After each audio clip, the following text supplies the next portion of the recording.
Welcome to I can't even talk properly.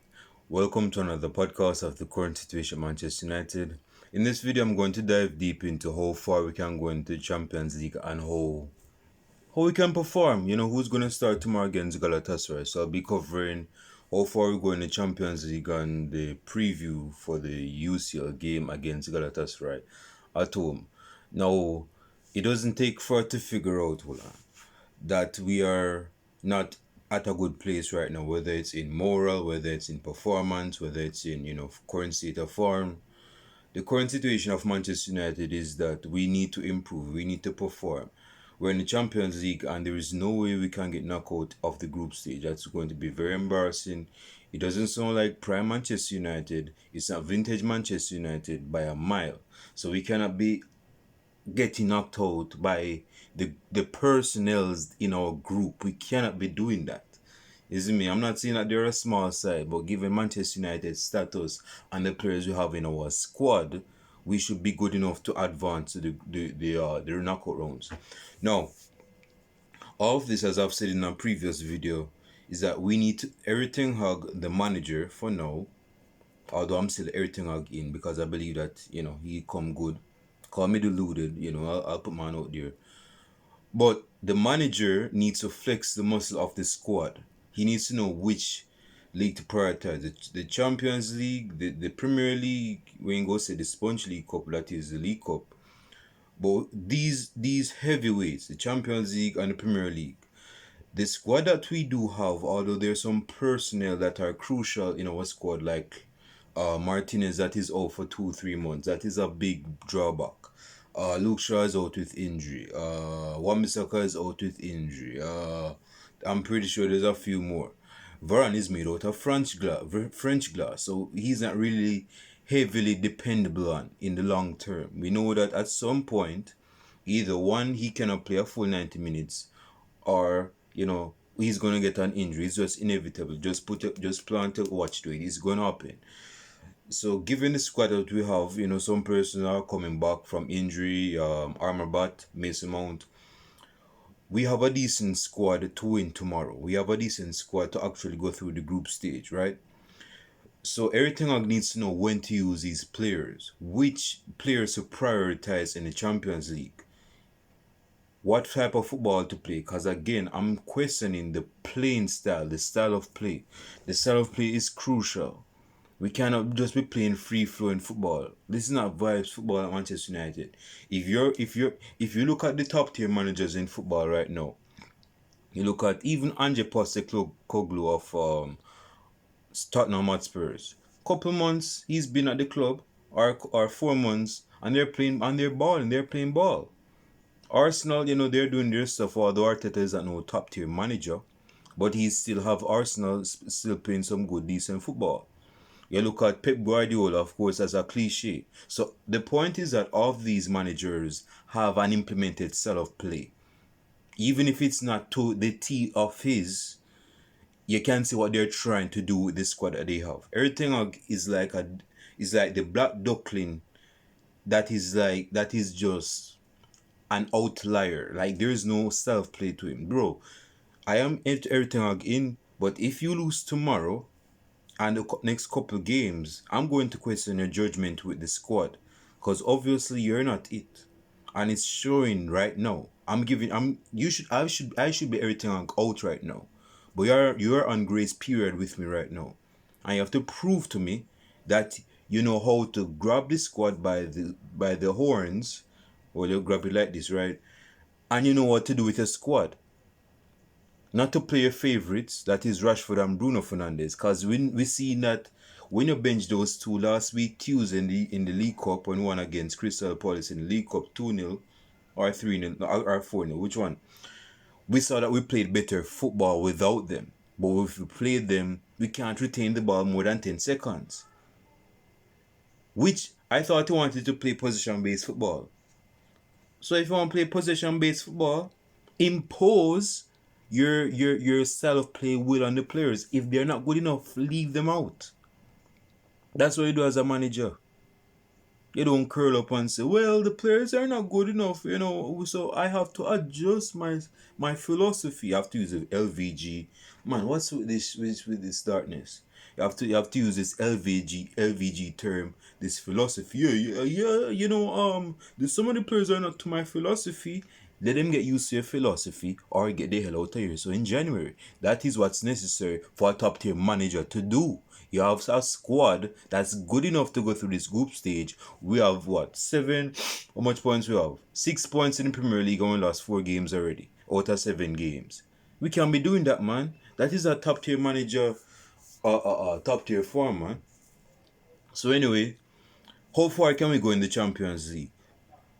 And that is going to be based on how we use the squad, because we know that there are some players that are injury prone, and I'm not going to go through that again. So with that being said, given tomorrow's game against Galatasaray at home, goes without saying, this is a Champions League night under the lights at Old Trafford. The Sir Alex Ferguson stand is going to be there. The Man United fans are going to be out in their glory. They're going to be out supporting. The 75 seats at Old Trafford will be most likely filled. We cannot lose to Galatasaray given the players that they have. And yes, they have good players, but we cannot lose to them at home. I will not excuse it. I will not excuse it. Yes, they have Zaha. Yes, they have Icardi. Yes, they have... Well, they used to have one Mata last season. One Mata went to another side. I think Mata went to China. Yeah, I think he went to Japan or China to go play football. So he's not in Turkey. He's in China. But they have a decent squad. But still, man, we're playing at home. We cannot allow some Turkish side to come to Old Trafford and impose on us. That is downright humiliation, man. That's not even humiliation. That is what? That is emasculation in my book. Football emasculation. You can allow some side to come to our turf, our background, in our backyard, and to annihilate us. Now, I'll tell you this. I'm worried. Despite me just saying that, I'm worried because given the form of Manchester United, given our moral state, where our mindset is with the squad, our confidence is shaky, it's erratic, it's up and down, isn't it? It's like one of them things that measure earthquake. It's way up so we don't know how our squad is right now. We just lost to Crystal Palace, give them 3 points and they're in 9th place, we in 10th place. We gave them 9th place. We give them 9th place. We should have been in 9th place because we should have won that game. So that is the current situation of Manchester United right now. And with that being said, let's get into the preview.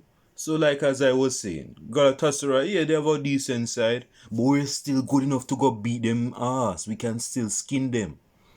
It's me. And if we go leave out Rashford, if we go leave out Bruno Fernandes, I can tell you this. If there's one thing I can guarantee, and it's this, man, what's with this darkness, man? Jesus. I think I need to go do a preview at Old Trafford on the lights or something, because I need new lights in here. But anyway, excuse the darkness, guys. But I can guarantee you this, that we're going to play good football if we drop Bruno Fernandes and Marcus Rashford. They're not football retainers. They cannot retain the possession-based... They're not possession-based football players. They are counter-attack. Bruno finds the run of Rashford. Boom. That's why basically saw it against Arsenal at Emirates where we lost. That is where Rashford is effective. Against a low block side, Rashford is good as a dead duck on land. That's how good he is. And see if he plays tomorrow, I did a video yesterday where I talked about how Rashford's selfishness, I may link it in one of these corners, how Rashford's selfishness is planting criticisms on Højlund. Persons are getting onto Højlund. I'm not going to get into that. Watch the video. I'll link it in one of these corners. But how Rashford is right now, Højlund is starving. My man is starving right now of goals. He needs goals. He has 1 goal to his name, and that's against Bayern Munich. He needs to be scoring goals. He needs to be our talisman. Rashford needs to eat his humble pie and relax himself. We cannot allow Rashford to be the main man of our attack. That is last season. And that was in Erik ten Hag's first season. So I allowed him to get his thing and be the main man there. But with Højlund, with Marcel back from injury, we don't know how long that is, but we will take it as long as it goes on, you see me? We have Pelistri. Anthony's back for some whatever reason. I guess he's back in training. We'll see how the first team goes tomorrow. If Anthony will be featured in there. With all these players, Pelistri, Sancho, although my man has been exiled from the squad, is me. We'll see how the attack is tomorrow. And the attack we cannot start Rashford tomorrow. We just cannot. We cannot. We have Garnacho. I left out Garnacho. We have Garnacho. Start Garnacho. Garnacho is a better ball retainer than Rashford. Is mean Garnacho is not going to get the ball and just run into a dead alley like that, like Rashford. Garnacho is not that. He's trying. He's doing a try out like Cristiano Ronaldo, but he's going to retain the ball better. Not Garnacho. Galatasaray is a good side. I'll give them that.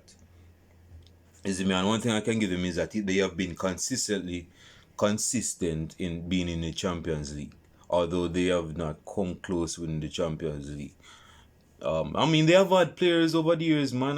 Didier Drogba, Felipe Melo, Muslera, Schneider, Ebue. They have had all talented players, man.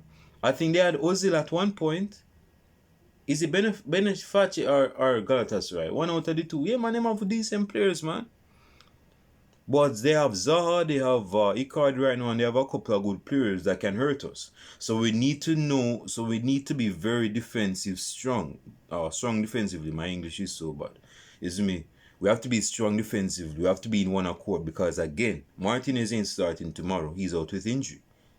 So we have Lindelof, we have Harry Maguire, and I tip my hat to that. It's me. We have who else we have? We have Varane. Luke Shaw is injured. So yes, man, we have to be very strong defensively tomorrow. That leads me into my starting 11. Man, what's up with this darkness, guys? Excuse me on that. That's my bad. But in goal is Onana. Onana got a clean, not a clean sheet. Oh, you go get a clean sheet and you lost. So that means they can't see goal. You didn't get no clean sheet. So Onana in goal. Right back is Dalot. I like how Dalot is playing at right back. He's getting in form. Rafael Varane, of course, with Victor Lindelof.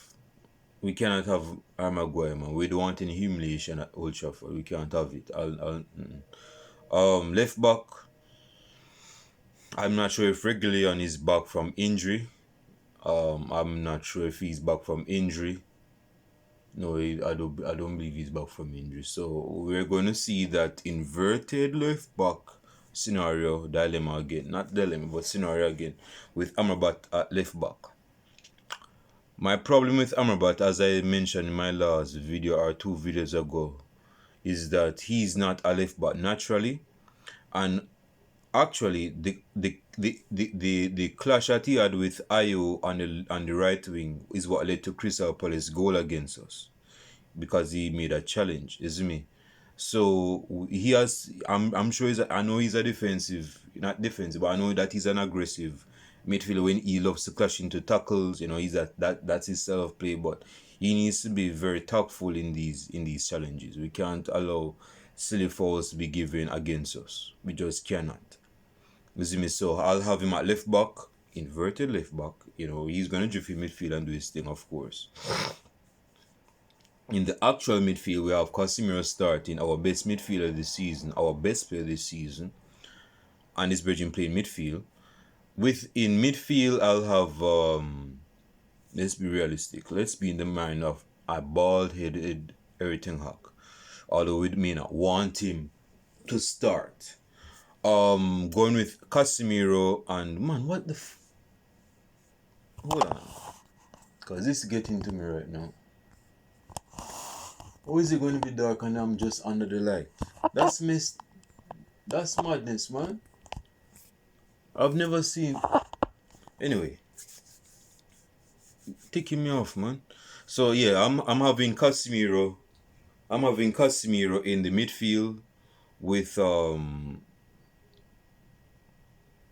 McTominay is. I'm not going to start Eriksen.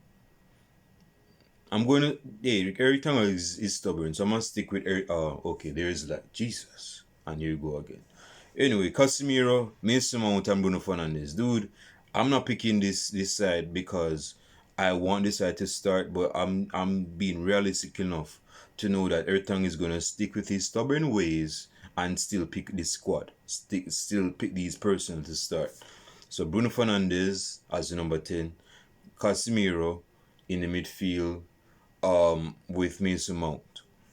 Sadly, left wing. No, I'm pretty sure that he has a moral awakening, adjusting. So I'm guessing he's gonna start Garnacho on the left wing. Yes, Rashford has Champions League experience, but I'm guessing, given his performance against Crystal Palace, that he drops Rashford and starts Garnacho on the left wing. Hell, hey, let me tell you this. I won't be surprised if he starts Martial on the left wing and have Hoyland and Pelestri. That's a good attacking third. You see me? Okay, there's some light for now. I'll take the light for now. You see me? Martial, Hoyland, Pelestri. But we know Martial ain't go start left wing. So I'm going with Garnacho, Hoyland, and Pelestri. Yes, he's going to start again in the Champions League. So that's my starting 11. I don't want to make this video any longer. Leave your starting 11s in the comment section. Like and subscribe to the channel. Support a brother. My prediction... God, this is just getting off on me, man. My prediction is that my prediction is let's be realistic. Let's be realistic, Frank. Let's be realistic. I'm going with a 2-1 victory. Not a win. Not a 3. We need 3 points. We need to get 3 points. 2-1 win against Galatasaray at home. No clean sheet for Onana. Not to help his cause, that not go help his cause in terms of confidence, but to be realistic, man, I'm going with a 2-1 tomorrow. You see me? A 2-1 win in our favor. Leave your predictions down in the comment section. Like and subscribe to the channel. With that being said, I'll show you tomorrow for the match reaction. I'll see you guys then. Take care.